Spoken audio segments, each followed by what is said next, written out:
Hello, Ian. How lovely to have you with me this evening. Hi, thank you. Oh, it's a pleasure. So, having watched Irene's Ghost, the film, again recently, one of the things that really hit me for this conversation around grief was your words that read something like, when you don't have the real story, you have to invent it. And I thought, gosh, that's so powerful and profound. What would you like to say about that? Well, I think, that what that's referring to is, so when I was growing up, my mum had passed away when I was just coming up to 3, and it was not something that was really talked about in our house. So it was something that I had very little information about. I didn't really have any information about her or what had happened. And so I think in a vacuum, anybody, particularly a child, their imagination gets to work, and I think all children do that. There's things that you might try and keep or hide, and they're in the air, I think, and a child will absorb that and pick it up. And so I think what I was meaning is just, that is, for me, I didn't have the story, so I needed to try and find out what it was, and build on what I'd invented. Yes, of course. I mean, there's a lovely shot in the film, which I love because it's partly documentary with yourself and your dad and relatives and friends, including the amazing Lynn, who I took a shine to. I thought she seemed a great best friend, but also the beautiful animations. And you talk about looking up at the moon, and you talk beautifully as well of imagining your mum Irene with the thistle heads. And I just thought that was quite exquisite. And it's interesting actually because one of my logo actually is a thistle head. And for 2 reasons. One of them, very similar to yourself possibly, is because my belief is that it's almost like a soul energy, I think. But also when you do a program where you have counselling or something like the grief recovery, and you actually get the chance to let go and make peace, I feel that that's very symbolic of it as well. So I really connected with that. I mean, they were the things as a kid that my mum was to me, because I didn't have anything. Whenever I saw a little thistle seed blowing by, it was her, or the moon, these kind of symbolic things became part of the imagery that represented her to me. And, most children, again, they have an imaginative world as kids, and then you just let go of it when you get into adulthood and other things replace it and you forget about it. But for me, it kind of stayed with me. And I think it's partly because of that loss that I experienced as a child and not wanting to let go of that thing that was very close to me. And I think there is something quite sort of symbolic about it. The seed, just because it's blown on the wind, and it does evoke a lot of imagery, doesn't it? And it does, very beautifully, I think. Okay, so initially what I did was when you kindly agreed to come on, be one of my invited speakers, was to mention some topics that we could talk about, and one of them was say their name. Now, I know from having watched the film, that's a huge core foundation really for it, because as you said, you didn't have any memories and her name was rarely, if ever, mentioned. So what I'd like to ask you about that is how your journey through researching enabled her name to be said, for her to come alive with memories and all those lovely people you visited and had cups of tea with. So I was an adult, and I'd lived, so when I started to make this film, I was in my mid-30s, and I just had my first child, and watching Isla, my daughter, grow up it just made me think about myself as a baby, and you know, that period of time, what it was like, and how little I knew really about myself as a baby and about my mother. And at that time, she was only called Irene in our family. I didn't really call her my mum because I'd never really had any knowledge about her, or, you know, when I was 18, I was given the first kind of information about her, but there was still very little, and it still wasn't talked about. So it was only really then when I had my daughter that I started to kind of really think about it again. And it just started to upset me how disconnected I felt from her. So part of wanting to make the film was firstly, I wanted to try and find out who she was and try and connect with her, and to make her story a bit more well known, you know, to kind of, that's why I wanted to make a film. I wanted to tell people, and because I felt in some ways that she'd been squashed in some ways, and so the film could give her a kind of a way of telling her story, basically. So I decided to try and track down her friends and my relatives that I didn't know from her side of the family, and that was the sort of the spine of the film, and a big period of my life, a good 2 or 3 years, where I was just kind of trying to find out more people, trying to find the memories that people had of her and collect them and get to know her. And over that period, you know, there were a lot of changes, and in me and in those people, and we built a kind of community of people, really. And yeah, it was a very powerful thing for me, and it did enable her name to be said. And actually, in some ways, it erased her name, because she then became mum to me. You know, isn't that interesting? Became mum and not Irene. So, oh gosh, that is so interesting. Yes. But it made her name known to complete strangers, because the film eventually was released and was in cinemas and things. And so I would be able to have conversations with people like you when you came to screening, who had their own stories of loss, or of kind of things that happened in their families. And it opened up a lot of conversations with people, and it opened up conversations in my family about things that we hadn't really been able to speak about. No, and that brings me on nicely, I think, to another thing that's maybe part of that, because I believe this is right, that you didn't actually know that it was actually down to, I think I'm pronouncing this correct, a catatonic stupor or postpartum psychosis. You'd been told all sorts of other things. In fact, I think looking back at the film, there was blood poisoning, blood clots, all sorts of things, a coma. And I think it wasn't until your dad mentioned it and you were visiting somebody, and I think you say, well, I've never heard that one before. So it was sort of through your journey of researching and documenting, so much came to light. But I wonder how you felt about the fact that not only was it not spoken about, but when it wasn't really a truth. How did that affect you while you were filming? Firstly, it was very confusing, because everybody had a different story, you know, and people, I don't think anybody was lying or making anything up. I think people just at the time didn't really understand it. It was a mental health condition. It's postpartum psychosis. It comes on straight after birth, and it is kind of terrifying and difficult to understand for people, because particularly, I think, when it comes at the time of birth, which is this time kind of hope and expectation, and all of that positive feeling, to have this kind of very different experience is difficult for people to process. And mental illness is still, of all kinds, very difficult to understand for some people. And I don't know, I sometimes think of it as kind of like the story of the blind men describing an elephant, you know, like it depends which bit of it you see as to how you describe it. And I think that was a bit of it, how it was being told to me.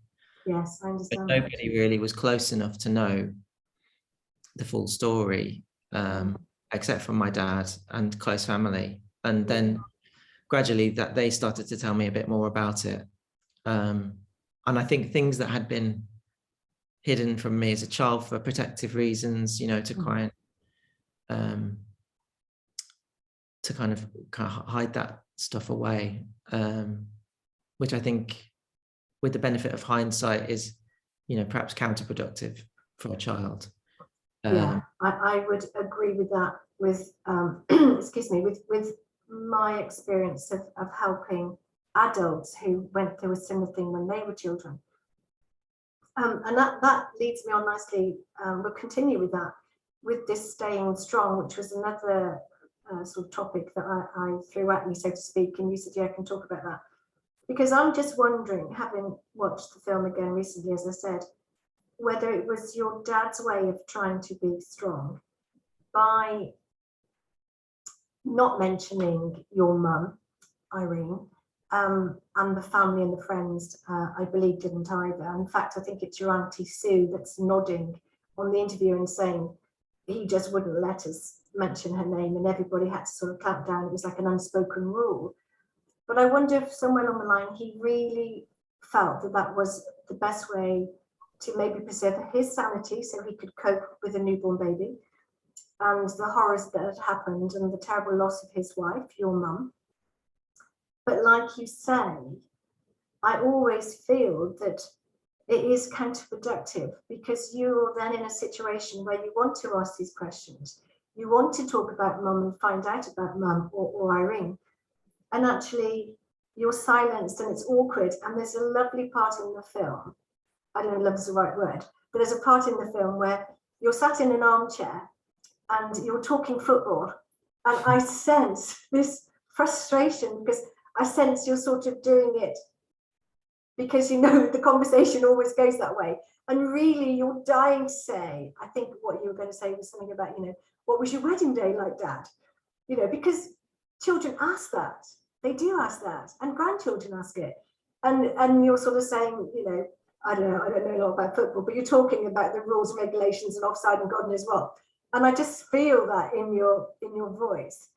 So when Dad did eventually open up, was that maybe a time when you felt you didn't need to be strong? I'm just wondering if sometimes you felt you had to be strong for Dad, so you didn't push. I don't know, what do you think about that? I mean, yeah, there's a lot to unpack there. I think, firstly, you know, this is about grief, and grief is such a personal thing, and everybody has different ways of dealing with it, and it feels different for different people and different relationships. And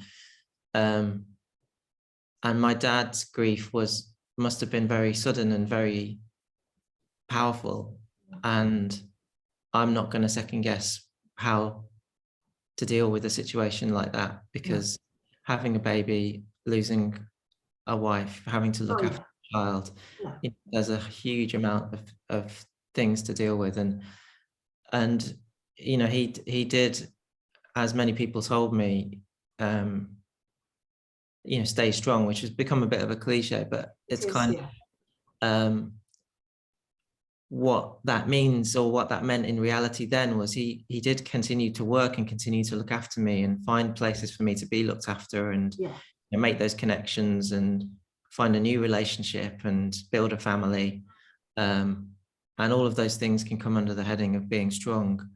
But obviously there's a negative connotation to that too, and there's all kinds of influences to that. But I think, you know, this idea of what strength is for a man, sometimes, you know, it's a powerful thing, and it's a powerful myth that we try and live up to as men. And I think that can play a part as well. Yes, I do. And about the way that you emotionally express yourself, and whether you do talk about your wedding day or how in love you were with your wife, or whether you talk about football. Yes. And you can do both, you know, like I talk about both, and I'm not advocating one over the other. No. It's nice to have that palette and to be able to have both conversations. I didn't really talk to my dad about that intimate stuff until I was making this film. Yeah. And since then, our relationship has been one where we can have those conversations. That's wonderful, Iain. And I think, yeah, the strength thing, there is, I don't know if I would call it strength, but I knew it wasn't something I should talk about, so Yeah. I didn't. And I think, you know, maybe there is a strength that gives you as a child, a resilience to kind of deal with something in that Possibly. way. But it's been much better to be able to express that, and Yeah. for both of us, I think.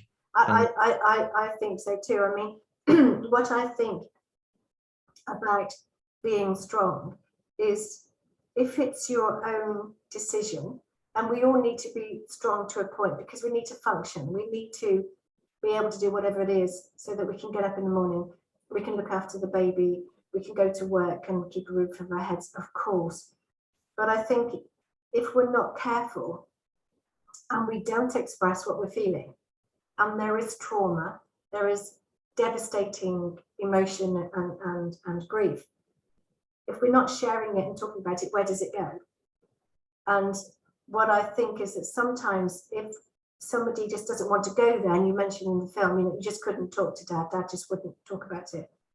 I'm just wondering if maybe your feelings or your wish to talk about your mum or to talk about Irene meant that went on the back burner because you might have felt, this is too painful for dad, so I won't do it. So I suppose that's what I meant.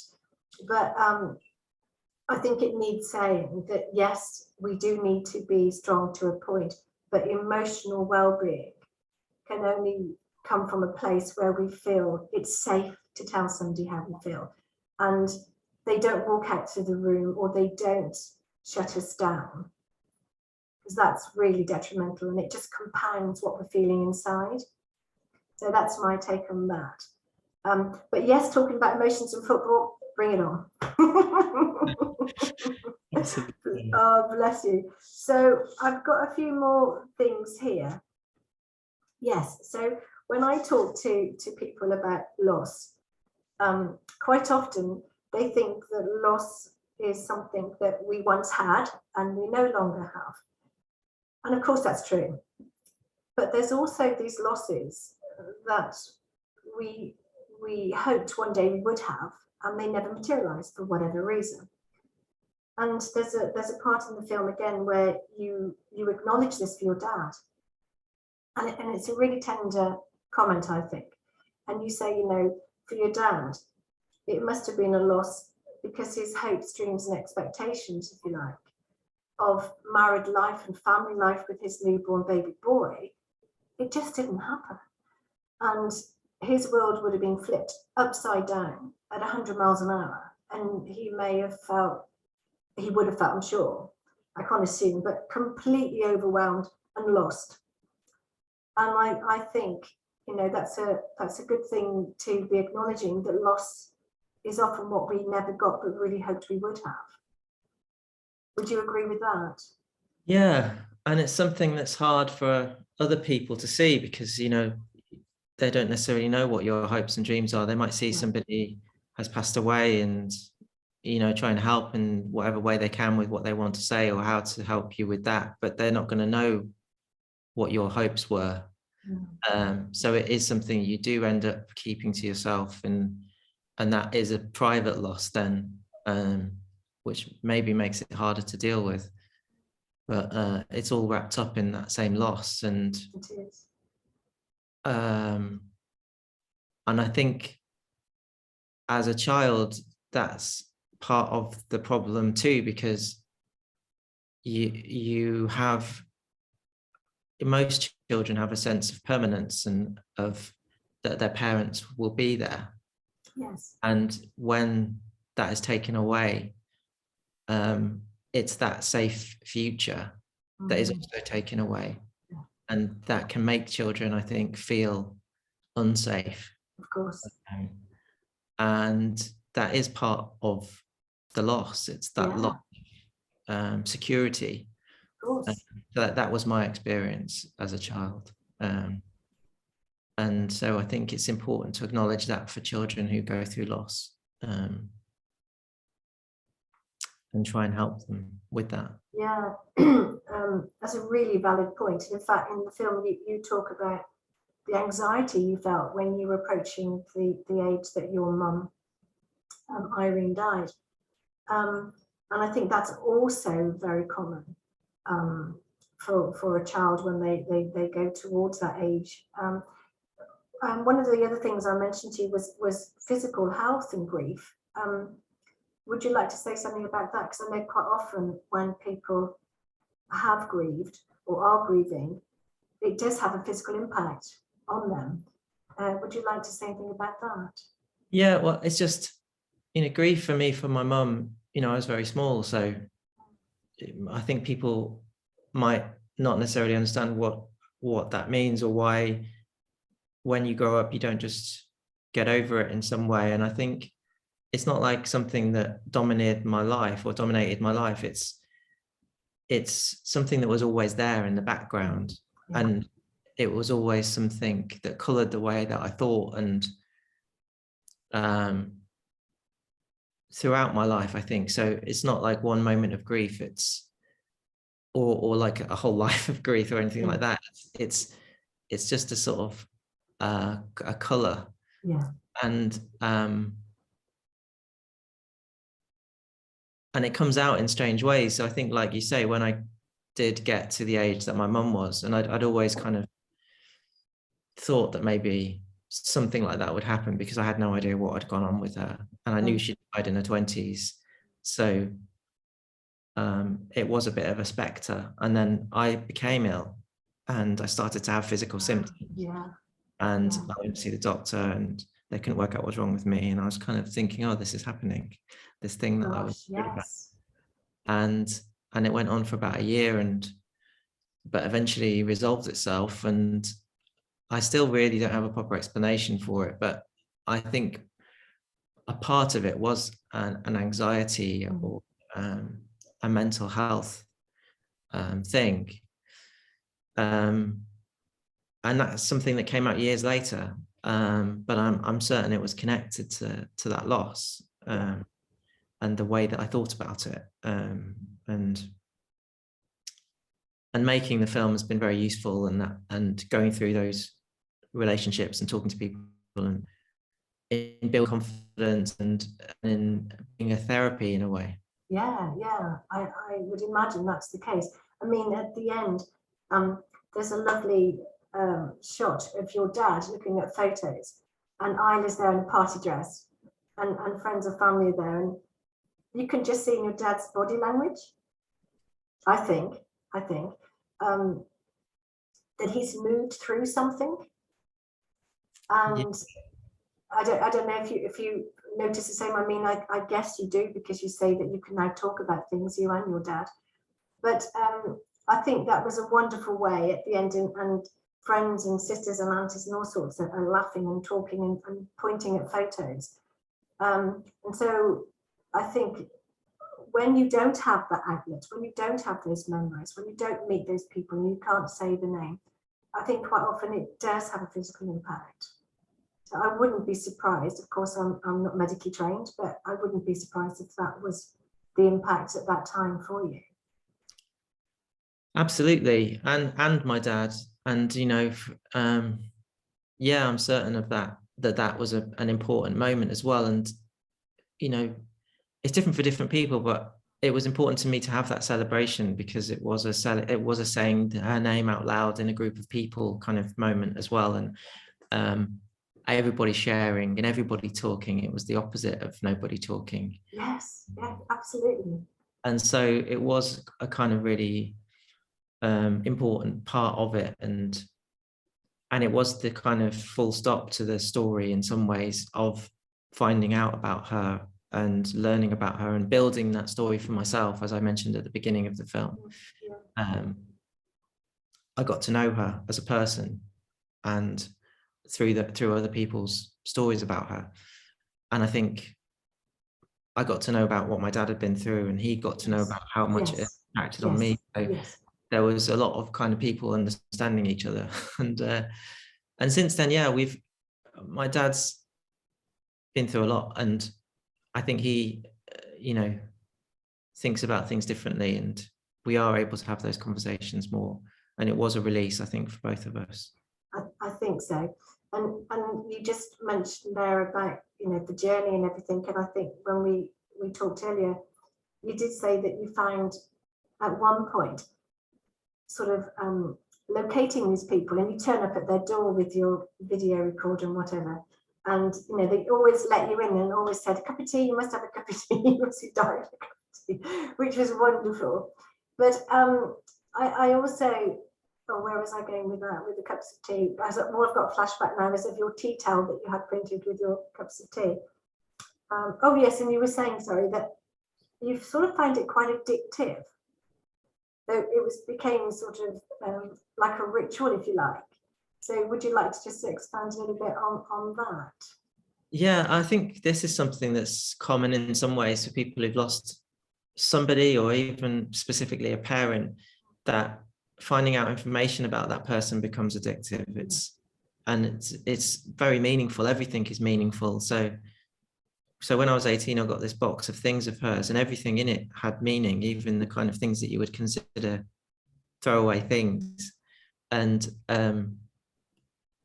it was the same meeting people, you know, any small story was very powerful to me to hear, you know, and lots of things were very specific things to me. Like people would say I had her smile, or that I reminded her, or that things that we did that were similar. She dyed her hair and it went wrong, and I'd done the same thing. And that I love that. Similarities was very powerful to find out. And there was a period where, yeah, it became, and I think that is a process that you work through with grief as well, a little bit. It's because there's no end point to it specifically. It's just when you feel that's right, you've known enough. I could have carried on looking for information for my whole life about her, but I got to the point where it had filled the gaps that I needed to fill. And it is what you say, I think, about identity and about that feeling, that thing in yourself that is missing, that needs to be helped. And that's what all of those things and all of those cups of tea did. And people were so generous to me and opened the door and told me things. And some of them had wanted to do it themselves, you know, wanted to get in touch with me. And so it was lovely to be able to do that. It was amazing. I mean, you know, you're knocking on the door. I'm assuming they know. Apart from the one time when you knock on someone's door and you say to your dad, "Well, she may be there." He said, "Well, she might have moved." And then I think it's Pam or Pat, and knocks on the door, and oh no, she's here. But it was lovely because they were all extremely friendly, extremely warm people, and generous with the teas and the conversation and the memories. And you did get a flavour with quite a few of them that they had been waiting for this time. And in fact, Lynn, I think, mentioned it, you know, and I think for her, it was so joyous to be able to openly talk about her best friend again and the holidays. I think it was Margate, you know, it was just wonderful. Yeah, and I think that's the thing, again, that it reminded me that we all have this capacity to help each other. And often the reason that we don't is because we're not asked.